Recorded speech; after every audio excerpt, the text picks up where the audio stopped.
चर्चा करते हैं हाल ही में हुए प्रधानमंत्री के द्वारा एक विजिट की। प्रधानमंत्री ने हाल ही में राष्ट्रपति से मुलाकात की, गृह मंत्री ने भी मुलाकात की। प्रधानमंत्री और गृह मंत्री की इन मुलाकातों के मायने निकाले जाने शुरू हुए। क्यों हुए, इसके पीछे थोड़ा सा संवैधानिक पक्ष समझ लीजिए। देखिए, भारत के अंदर संविधान कहता है, for the president of India there shall be a council of minister to aid and advise to the president, यानी राष्ट्रपति की सहायता के लिए एक काउंसिल ऑफ मिनिस्टर होगी। Council of Minister will be headed by Prime Minister and Prime Minister will be appointed by President and Council of Minister will be appointed by President on advice of PM। आसान भाषा में, राष्ट्रपति को नियुक्त प्रधानमंत्री करते हैं, लेकिन काउंसिल ऑफ मिनिस्टर की नियुक्ति करते समय राष्ट्रपति प्रधानमंत्री से सलाह लेते हैं। प्रधानमंत्री की इस तरह की जो मुलाकातें हैं, जिसमें गृह मंत्री भी मिल रहे हैं, प्रधानमंत्री भी मिल रहे हैं, इसके मायने निकाले जाने तेज हुए। इसके पीछे की एक कहानी और निकली, और वो ये थी कि हाल ही में केरल से आने वाले सांसद कुरियन साहब ने इस्तीफा दिया है। इस्तीफा दिया क्योंकि उनका राज्यसभा का कार्यकाल पूरा हो गया। जब कार्यकाल पूरा हुआ तो वर्तमान में प्रधानमंत्री की कैबिनेट में प्रधानमंत्री समेत मिलाकर कुल मंत्रियों की संख्या 71 पर आ टिकी है। अब ये 71 का क्या गणित है? भारत की लोकसभा की स्ट्रेंथ है 543, यानी लोकसभा के अंदर 543 सांसद बैठ सकते हैं। सदन के अंदर वर्तमान की सदस्य संख्या इतनी होनी चाहिए। भारत के संविधान में article 75 clause 1 sub clause A में लिखा गया है कि भारत में काउंसिल ऑफ मिनिस्टर्स में 15% of total number of Lok Sabha council of minister में मंत्री हो सकते हैं। अगर केवल अंक गणित का उपयोग किया जाए तो ये 81.4 के आसपास बैठता है, यानी 81 सांसद हमारे मंत्री बन सकते हैं। ये सांसद लोकसभा से या राज्यसभा से हो सकते हैं, लेकिन 543 के 15% ही हमारे देश में मंत्री बन सकते हैं, इंक्लूडिंग पीएम। वर्तमान में इंक्लूडिंग पीएम 72 सांसद हमारे मंत्री पदों पर थे, लेकिन कुरियन साहब के इस्तीफे के बाद यह सदस्य संख्या 71 पर आ गई है। अगर हम राउंड फिगर उधर करके 81 ले लें और वर्तमान सदस्य संख्या 71 ले लें, तो जो ये 10 नंबर का कुशन बचता है, इस कुशन पर नए दलों से आए हुए सांसदों को भी मंत्री पद ऑफर किया जा सकता है। आने वाले समय में पंजाब में, उत्तर प्रदेश में इलेक्शन होने हैं, और जब इन राज्यों में इलेक्शन है तो यहां के चुनावी समीकरणों को भी साधा जा सकता है। कैबिनेट पदों को रिशफल भी किया जा सकता है। किसी एक के पास चला आ रहा पद बदला जा सकता है, और इसी कवायद में ये जो चेहरे आप देख रहे हैं, इनमें हो सकता है कि पदों को बदलकर आने वाले समय के हिसाब से नए पद किसी को सौंप दिए जाएं, पुराने पद ले लिए जाएं, और कुछों के इस्तीफे भी देखने को आपको मिल सकते हैं। वर्तमान में जो आप हमें देख रहे हैं, ये हमारे मिनिस्टर्स हैं।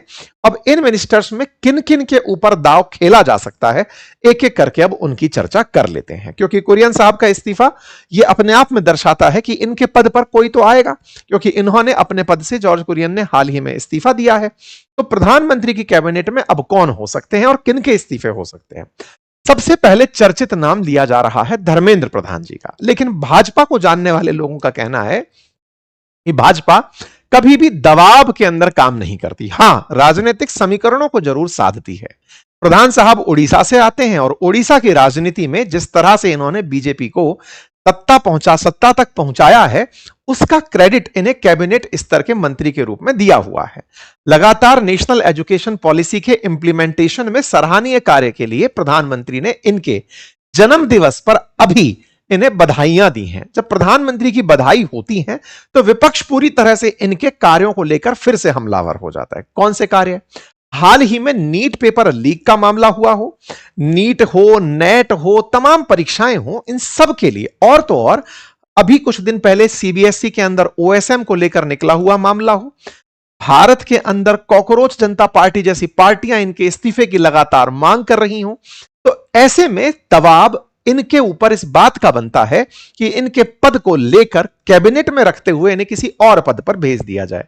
लेकिन इनके पदों के इनके ऊपर जो दबाव है, ये थोड़े दिन पहले भी आया था, जब यूजीसी का इन्होंने मामला निकाला था, जिसका कि बहुत ज्यादा यूनिवर्सिटीज के अंदर विरोध हुआ था। तो धर्मेंद्र प्रधान के इस्तीफे की जो चर्चा है, उसमें सबसे संभावित चर्चाओं में टॉप पर उनका नाम है, लेकिन जितने भी राजनीति के जानकार लोग हैं उनका मानना है कि इन्हें अगर पद से, शिक्षा मंत्री के पद से हटाया गया तो हो सकता है इन्हें कोई और कैबिनेट स्तर का पद दे दिया जाए, वो भी समीकरणों को साधने के लिए। तो सबसे चर्चित नाम में यही हैं। इनके साथ जुड़े हुए विवादों पर हमने कई बार कई सेशन किए हैं।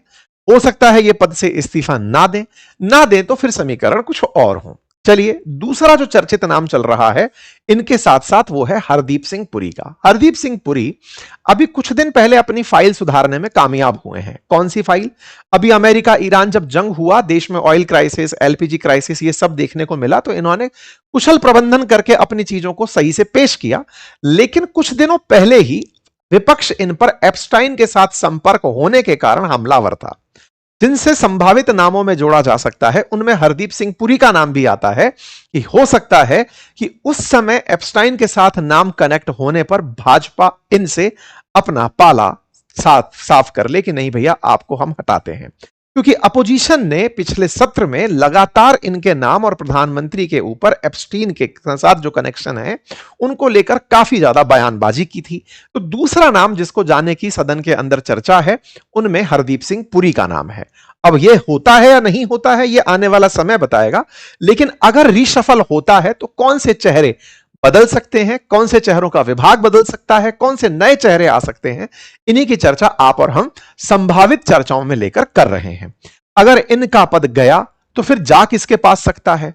राजमार्ग मंत्रालय संभालते हुए पेट्रोलियम में सबसे ज्यादा रुचि दिखा रहे गडकरी साहब के पास। ऐसा क्यों? क्योंकि गडकरी साहब रोड से ज्यादा चर्चा अपने इथेनॉल वाले पेट्रोल की करते हैं। E20 हो, E85 हो, E100 हो, ऐसी चर्चाओं में इनके ऊपर बहुत ज्यादा विपक्ष हमलावर भी हुआ है। तमाम प्रकार की ऐसी जिनके ऊपर इन्होंने कई बार खंडन भी किया है कि आपके बेटे की ही फैक्ट्री चल रही है, तमाम चीजें गडकरी साहब से जुड़ी हुई इन चीजों पर हो सकता है सरकार और ज्यादा आक्रामक होकर इन्हें पेट्रोलियम मंत्रालय ही पकड़ा दे।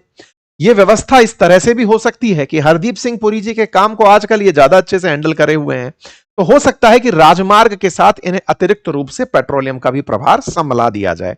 ऐसी कवायद हो सकती है। इसके अलावा जो सबसे ज्यादा संभावित लग रहा है उसमें निर्मला सीतारमण जी का पद है, जो कि वर्तमान में देश के वित्त मंत्री हैं। इन्हें देश के अंदर एजुकेशन मिनिस्टर बनाया जा सकता है। संभावित है क्योंकि 2019 से पहले आप डिफेंस मिनिस्ट्री संभाल रही थी। आज इनके पास वित्त मंत्रालय है और इस वित्त मंत्रालय के पद पे इन्हें रिप्लेस शक्तिकांत दास साहब कर सकते हैं। शक्तिकांत दास साहब जो हैं ये देश के गवर्नर, आरबीआई के गवर्नर रह चुके हैं। वर्तमान में प्रिंसिपल सेक्रेटरी हैं प्रधानमंत्री के, जो फाइनेंस के लिए एडवाइज कर रहे हैं। इससे पहले ये रेवेन्यू सेक्रेटरी रह चुके थे। रेवेन्यू सेक्रेटरी के बाद इन्हें आरबीआई गवर्नर बनाया गया और आरबीआई गवर्नर के बाद वर्तमान में ये प्रधानमंत्री को प्रिंसिपल सेक्रेटरी होते हुए वर्तमान में सलाह दे रहे हैं। वित्त मंत्री के पद पर सबसे उपयुक्त नामों में से इनका नाम चर्चित है। ऐसा क्यों कहा जा रहा है? क्योंकि बीते समय में निर्मला सीतारमण जी आर्थिक कुशलता को जिस तरह से लाने का प्रयास कर रही थी उनमें कई विवाद तो जुड़े, लेकिन जिस तरह से देश में डॉलर क्राइसिस आया उसके प्रबंधन में आरबीआई को ही आना पड़ा। आरबीआई के आने में आरबीआई के द्वारा बैंकों को यह परमिशन देना कि वो बाहर से जाकर के सीधा डॉलर्स लेकर आ सकती हैं, वो तमाम प्रयास आरबीआई के द्वारा किए गए। शक्तिकांत दास साहब के पास प्रधानमंत्री को इकोनॉमिक एडवाइस देने के साथ साथ वर्तमान में आरबीआई का अनुभव भी है और लंबा चौड़ा अनुभव है, और ऐसा अनुभव जिसके लिए उन्हें एक्सटेंशन मिला था 3 साल का आरबीआई के पद पर गवर्नर के पद पर रहते हुए। प्रधानमंत्री ने इन्हें इस बात के लिए कांग्रेचुलेट किया था कि वर्ल्ड वाइड जब गवर्नर्स को A+ ग्रेडिंग देने की बात हुई थी तो आपको रेट किया गया था। तो ऐसे में शक्तिकांत दास साहब देश के अंदर वित्त मंत्री पद पर बैठने के लिए एक उपयुक्त नाम है। और जहां तक बात हो निर्मला सीतारमण जी की, तो उनके पद को शफल करके एजुकेशन मिनिस्ट्री तक उन्हें पहुंचाया जा सकता है। इस तरह की संभावनाएं वर्तमान में व्यक्त की जा रही हैं। और अगर चर्चा हो नामों के अंदर जुड़ते हुए, तो ministry of human resource development में संभवतया विकसित भारत के 2047 के लक्ष्य पे निर्मला सीतारमण जी अपने एज के हिसाब से भी कॉम्प्लीमेंट करती हुई दिखाई पड़ती हैं। यानी कि अभी वो 75 वाली कैटेगरी में नहीं पहुंची हैं, तो उन्हें कैबिनेट का पद बरकरार रह सकता है। जिनके पद जाने की सबसे ज्यादा चर्चाएं हो रही हैं, जिन्होंने हालांकि प्रतिरोध इतना नहीं सहन किया, लेकिन जिसमें सबसे ज्यादा चर्चा है वो हरियाणा को लेकर खट्टर साहब की है। मनोहर लाल खट्टर जी, जो कि वर्तमान में बीजेपी की तरफ से मिनिस्टर ऑफ पावर हैं और हाउसिंग और अर्बन अफेयर मिनिस्टर हैं। इनके पद के जाने की चर्चाएं इस समय बनी हुई हैं। इन पदों में आएगा कौन, यानी कि अगर पद किसी के जाते हैं और 71 से 81 के बीच के जो पद खाली हैं उन पर किन नामों की एंट्री हो सकती है, तो उनमें चर्चित नाम निकल कर आ रहे हैं। सबसे पहले एकनाथ शिंदे जी के सुपुत्र श्रीकांत एकनाथ शिंदे, इनका चर्चा जोरों पर है। ऐसा क्यों है? हाल ही में जिस प्रकार से शिवसेना उद्धव ठाकरे गुट को तोड़कर एकनाथ शिंदे के अंदर, एकनाथ शिंदे वाली जो शिवसेना है उसके अंदर सांसदों को एंट्री कराया गया, उसका रिवार्ड क्या होगा? रिवार्ड क्यों पूछा जा रहा है? क्योंकि कभी ये दोनों ही शिवसेना हुआ करते थे, आज लेकिन ये भाजपा के साथ हैं और ये इंडिया गठबंधन के साथ हैं। ऐसे में इन्होंने इनके सांसदों को तोड़कर जब इस तरफ मिलाया तो ना केवल परिसीमन में मदद की, बल्कि इनके पहले के प्रयासों के चलते महाराष्ट्र में एनडीए की सरकार आई थी। इन्हें उस समय तो सीएम बनाकर रिवार्ड किया गया था, लेकिन हाल ही में जिस तरह से इन्होंने 6 सांसदों को अपने पाले में लाने का काम किया है, उन्हें किस तरह से रिवार्ड किया जाएगा उस पर फिलहाल हलकों में चर्चा है कि हो सकता है कि इनके बेटे को केंद्र के अंदर एक पद दे दिया जाए ताकि इनको सीएम ना बनाने की जो एकनाथ शिंदे गुट के अंदर कोई टीस है उसको ठंडा किया जा सके। एकनाथ शिंदे जब पहली बार गठबंधन के अंदर सीएम बने थे उस समय पर कहते हैं कि फडणवीस साहब ज्यादा सीटें होने के बावजूद भी उन्हें सीएम बनाकर गठबंधन धर्म निभाने में सैक्रिफाइस किए थे। एनीवे, फिलहाल के लिए अगर उद्धव ठाकरे गुट की बात की जाए तो उनके पास 3 लोकसभा सांसद हैं, तो शिंदे साहब के पास 13, इनके पास 1 राज्यसभा सांसद हैं तो इनके पास 2, इनके पास 20 विधायक हैं तो इनके पास 57 विधायक हैं। हाल ही में जो शिवसेना यूबीटी के जो सांसद थे उनमें से 6 सांसद निकल करके एकनाथ शिंदे टीम के अंदर मिल गए, तो इनका रिवार्ड इनके बेटे को पद पर बिठाकर दिया जा सकता है। इसके अलावा अनुराग ठाकुर, क्योंकि हिमाचल में होने जा रहे हैं इलेक्शन, हिमाचल में होने वाले इलेक्शन में एक अनुराग ठाकुर जी की वापसी हो सकती है, क्योंकि अभी उनके पास कोई भी केंद्रीय पद नहीं है और उनकी वापसी हिमाचल में एक अच्छा संदेश देने के लिए हो सकती है। हालांकि उनकी ज्यादा जरूरत हिमाचल के अंदर हो सकती है, उन्हें हिमाचल के सीएम के रूप में प्रोजेक्ट करने के रूप में हो सकती है, लेकिन चर्चाएं हैं कि हिमाचल को लेकर के केंद्र विचार कर रहा है तो उसमें उनकी वापसी भी हो सकती है। इन्हीं चर्चित नामों में एक नाम राघव चड्ढा जी का है। राघव चड्ढा जी जब से भाजपा या एनडीए गठबंधन में शामिल हुए हैं तब से अपनी चुप्पी के लिए फेमस हो गए हैं, और जब से ये चुप्पी के लिए फेमस हुए हैं तो चुप रहने का रिवार्ड क्या है? क्योंकि पंजाब में होने वाले हैं इलेक्शन, और पंजाब के इलेक्शन में आम आदमी पार्टी के इस तरह से सांसदों का टूटकर 7 सांसदों का आम आदमी पार्टी से निकलकर भाजपा को समर्थन देना जो है उसका अल्टीमेट कंपनसेशन पंजाब की राजनीति जब शुरू होगी तब की तब है, लेकिन वर्तमान में क्या है? तो उसमें राघव चड्ढा का नाम सबसे ऊपर चल रहा है कि हो सकता है कि उन्हें केंद्र के अंदर उनके अच्छे प्रभावशाली व्यक्तित्व, उनके वक्ता होने के आधार पर उन्हें कोई पद की नियुक्ति दी जा सकती है। इसके साथ साथ एक और नाम चल रहा है और वो है अरुण गोविल जी का। जिस तरह से हाल ही में राम मंदिर का मुद्दा भाजपा के लिए अपने आप में एक बड़ा मुद्दा बन चुका है, लोगों की जो आस्था से जुड़ा मुद्दा है, वो इस समय राम भक्तों के नाम पर सीधा सीधा नुकसान बीजेपी को पहुंचा रहा है। जिस तरह से सॉफ्ट हिंदुत्व की राजनीति करते हुए भाजपा आगे आई, राम मंदिर के अंदर जो ट्रस्ट का घोटाला था उसने लोगों का विश्वास यानी कि ट्रस्ट वो तोड़ा। आज के दौर में चंपत राय इस्तीफा दे चुके हैं, लेकिन कहीं ना कहीं भाजपा अरुण गोविल की उस छवि को, जब उन्होंने रामायण में राम का किरदार निभाया था, उसे कैश करने का प्रयास कर सकती है। अब ऐसा दावा क्यों हो रहा है? क्योंकि ये उत्तर प्रदेश से ही बिलोंग करते हैं और पश्चिम उत्तर प्रदेश के क्षेत्र में इनकी सॉफ्ट छवि का उपयोग बीजेपी कर सकती है। क्यों कर सकती है?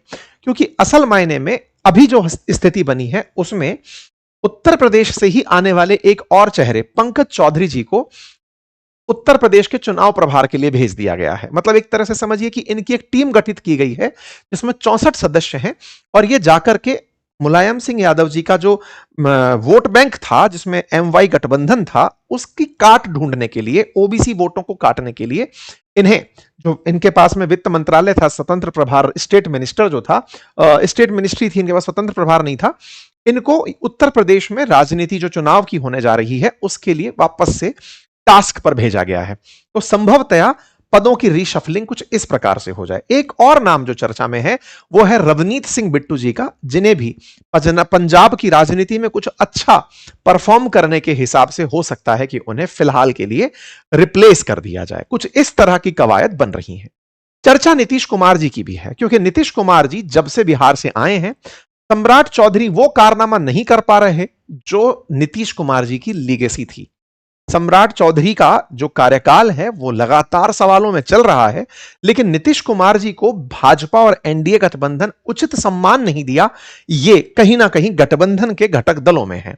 ऐसे में संभवतया इन्हें वापस से कैबिनेट में लाया जा सकता है।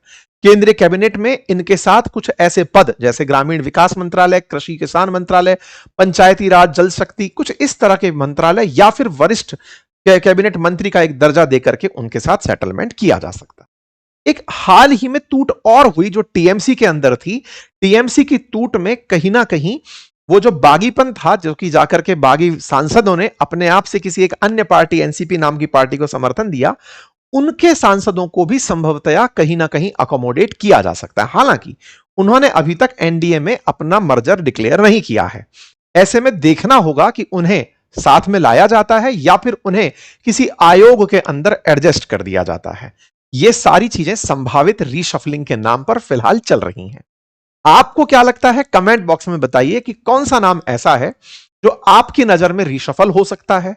आपकी तरफ से कौन सा नाम ऐसा है जो कि बना रहेगा चाहे जितना प्रोटेस्ट होता रहे। आपकी तरफ से कौन सा ऐसा नाम है जो कि कहीं ना कहीं इस पूरे कार्यक्रम के अंदर सबका ध्यान खींच के ला सकता है? कमेंट बॉक्स में जरूर बताइए। चैनल पर नए हैं तो सब्सक्राइब कर लीजिए। गूगल फॉर्म अगर आप समझते हैं तो कमेंट बॉक्स के अंदर भर दीजिए। धन्यवाद।